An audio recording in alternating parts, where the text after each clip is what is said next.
So many of us complain that after doing our makeup it turned all black and patchy. So today I'm going to give you some tips which you will follow and definitely you'll get a flawless skin.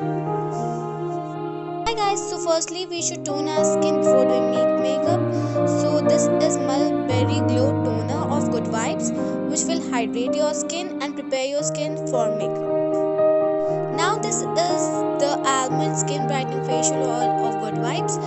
This is a facial oil which we should use. We should use this before doing our makeup. This will make our skin brighter.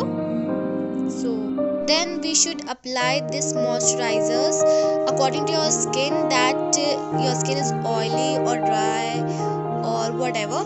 So you should use moisturizer for avoid pigmentation and patchiness. This is primer N by Bay primer. So we can use this after facial oil because this will close all the pores and make our skin so soft.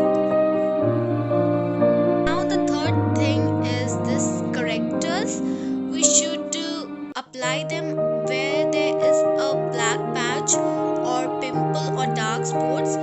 So we can use them. This green one we use where we have pimples or acne.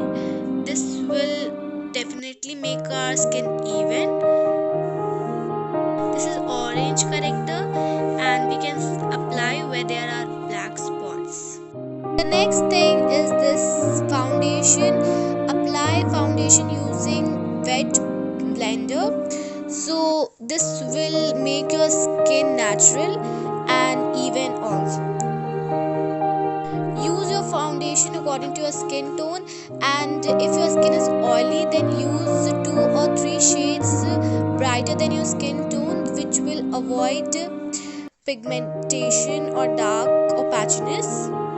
After your foundation, apply concealer where you have darkness and make sure that you use concealer of yellowish tone because it will make your skin natural. And after foundation, use this compact or this loose powder to set your base, and by doing this